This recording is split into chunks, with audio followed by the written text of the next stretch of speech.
Hi, Angel.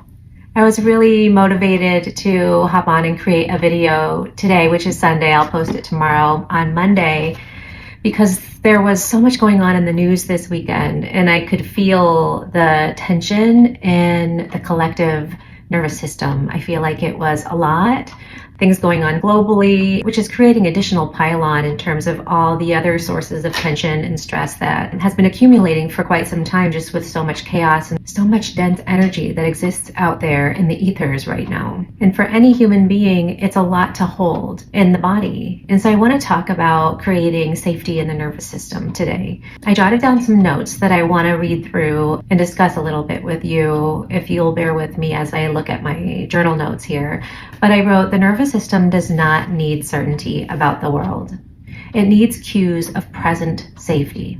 It doesn't need certainty that nothing bad will happen. And that may feel really counterintuitive because when there's a lot going on, we often want as much reassurance as possible that everything is going to be fine. When actually, I think that what we're being asked to do right now is to learn how to create that safety, that security in the body, no matter what's happening in the world, whether it be globally, in your country, or in your home. We will always need to ride out difficult waves of emotion. And so this is not about turning away from that process. We need to be able to ride out difficult waves of emotion when those waves hit the body. Just like standing on a beach when a big wave comes. It's going to come and it may catch you off guard and hit you and even knock you to your knees. You can't fight that. And the more you try to fight that, the more that you may struggle in the chaos of the wave doing its thing. But when we get hit by a wave of insecurity or fear, it's important to acknowledge that that's what's just happened.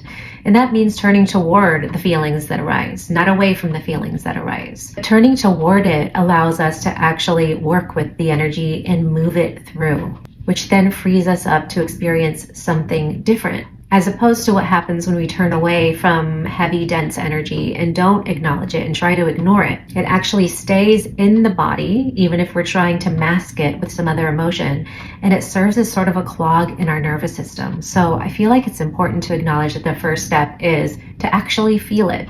Feel what you need to feel. Acknowledge, wow, I'm feeling a little unsteady today. Maybe I'm a little bit more testy with my kids. And if I can trace that back to when that started, it's because there was all this flooding in my nervous system about what's going on in the world or whatever the case may be in your specific circumstance. So I wrote, the nervous system does not need certainty that nothing bad will happen. What it actually needs is a willingness for us to acknowledge what we're feeling first, so that then we can, after we've taken some time to feel it, offer our bodies what they need next. Because what our bodies need next is reassurance that we are in this moment safe. Now, obviously, it's different if in this moment we're being chased by an actual bear. So when you are actually in the present moment in a situation that requires fight or flight, you'll know what to do in those moments. But when we're talking about chronic stress because of things going on in the world or a lot of change going on around us that we really have no control over, this is the specific kind of stressor I'm talking about, which has become chronic in the current day and age. And it's that chronic nature that leads me to really want to address the question of what do we do? How do we live in this new world where there is a lot of chronic tension, stress, accumulated chaos, rapid change? So we already talked about feeling it, acknowledging it. And we already talked about how the next step is to offer our bodies what it needs. Now, notice how if we didn't acknowledge that we were feeling that way to begin with, we wouldn't be able to offer our body what it needs. So each step hinges on the one before it. But in terms of offering our body what it needs, here's what I wrote down. What our nervous system needs in moments like this are things like our ability to feel the couch beneath our seat, or the chair, or the bed, or the ground beneath our feet, the ability to acknowledge that we are held in this moment. And I'm talking this very moment. So right now, I am held by this chair. Acknowledging that this is where I'm situated actually brings a feeling of stability and safety into the body. It is a very simple first step. Other examples is that it needs the sounds of our normal everyday life. That might be the sounds of your family in your house. That might be the sounds of nature outside. So maybe you go out and take a walk. That might be music that you decide to turn on. We need sounds of normalcy to signal to the body that all is well in this moment. Another example of what the nervous system needs is the ordinariness of a Sunday afternoon, or whatever day it happens to be. It happens to be Sunday afternoon right now. It needs all of those ordinary things that we would do on the average day. If you normally make breakfast, make breakfast. If you normally have a routine and a structure that you follow that routine, follow that structure. Your body needs signals. Your nervous system needs signals that we still go about our routines. And think about it, we already know this when it comes to children. Anyone who works with children or who has children can tell you, children are soothed by their routine. If you want to get them to bed at a certain time, you probably have a nighttime routine that you follow. There's something about the normalcy of that, the predictability of that soothes the nervous system of all of us, not just children. So learning how to offer that to ourselves is really important when we need it. And our nervous system also needs to be reminded that there are no signs of immediate proximal threat in the here and now, if that's true. And again, I say if that's true because if you're being chased by a bear, that's not true. We're talking about situations where in the here and now, in your home, in this moment, if there are no current proximal threats, your nervous system needs to be reassured of that. And the examples that I gave are meant to serve as just a handful of tools for ways that we can do this for our nervous system, for our bodies.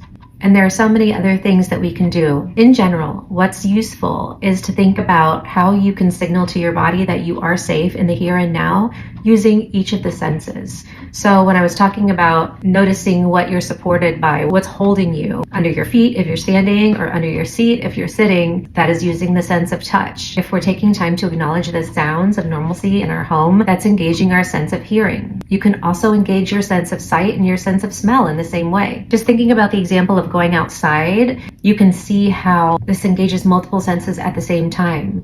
You can focus on looking around you while you're outside, doing a little bit of an exercise that involves noticing the beauty around you, letting your eyes rest on anything that draws your attention because it's beautiful. That might be the blue sky. That might be looking for signs of spring reemerging for those of us who live in an area where spring is soon to be emerging. While you're outside, you can take a few deep breaths and allow yourself to take in the sense of nature, the freshness of the air. Now you're engaging your sense of smell. You can allow yourself to notice the feeling of the breeze on your skin. And now you're engaging the sense of touch. All of that's something that can be engaged by just going outside for a couple of minutes. But moving beyond the example of being outside, we can also tap into our sense of taste. Most of us already know how to soothe ourselves with flavors, with comfort food, or simply with foods that are part of your normal routine that make you feel really anchored in your routine. All of this to simply say, safety is largely a sensory experience. So engaging all of the senses in whatever ways feel good to you can be so effective. And some of this is so unique to each person. What will work? What will signal safety? Certain people are really soothed by certain smells, by certain sights. So some of this is a matter of getting to know yourself and adopting practices that are suited to you and what you know about you. It can be really helpful to have something on hand that you know works for you, that you can bring with you in your car, that you can bring with you to work. Some people will use essential oils for that purpose. I have some here that I use as part of my spiritual practice, and it's become extremely grounding and soothing. This is frankincense with the carrier oil. I just put a few drops on my hands, rub them together, and take a few deep breaths.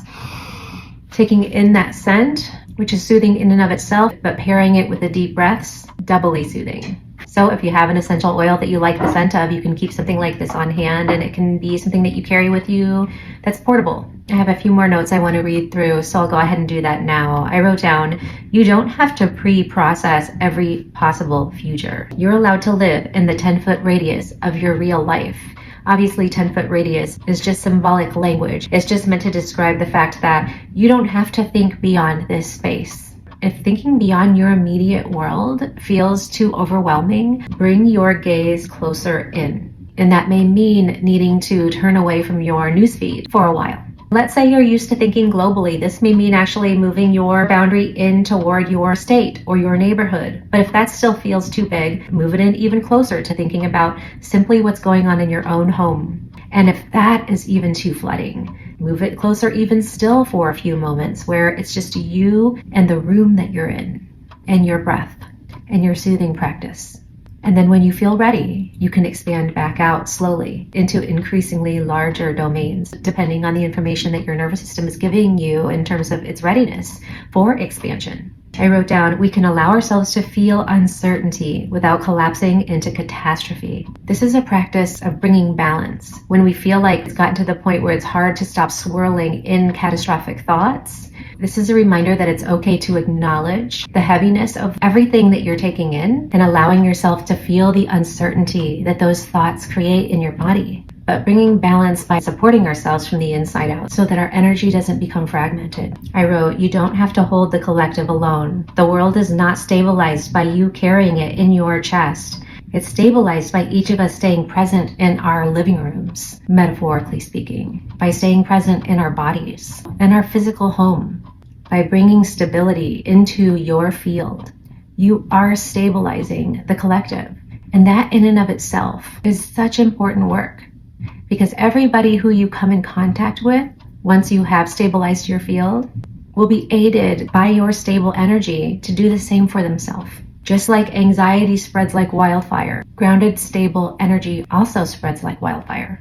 As a therapist, I can tell you this is one of the main reasons why therapy is useful, and I see it happen every day that I work with clients. If the therapist can hold their field in a steady and safe place, it allows the other person in the room, the other people in the room, to rest their nervous system on that steady, stable energy. It creates the opportunity for co-regulation, which then the client is able to carry out into the world and offer to everyone they come in contact with. And while therapy is amazing, you don't necessarily need to be in therapy to do this for yourself.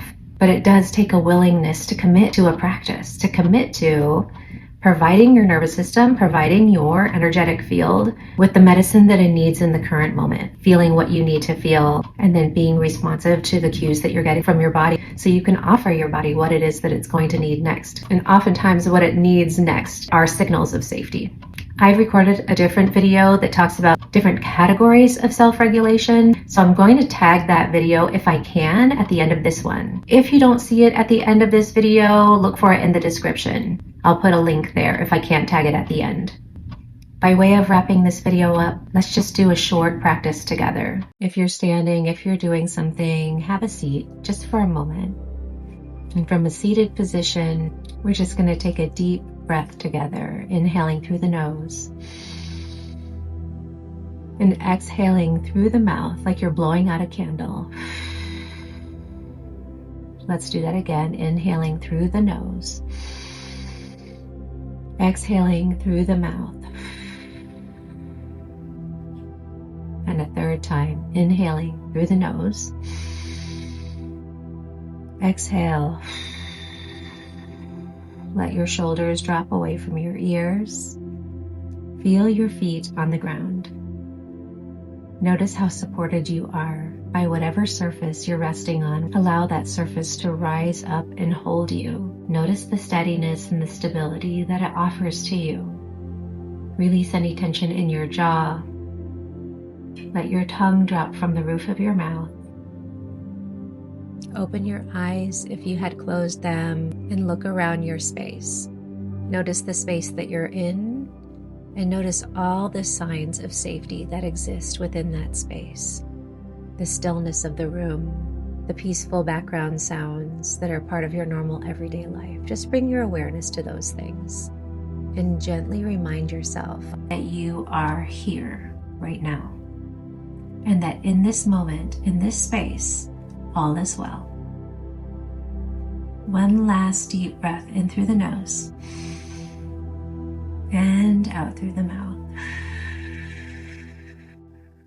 I hope you feel just a little bit lighter, and I hope this video added maybe just a few new tools to your toolbox so that you feel like there are things that you can turn toward. There are practices that you can implement that are simple. Increasing felt safety in the body should not be complicated. It should involve things that you can easily do, on the fly even, so that eventually, no matter what's going on around you, you can drop an anchor into your present moment and turn your attention toward the inward needs that exist.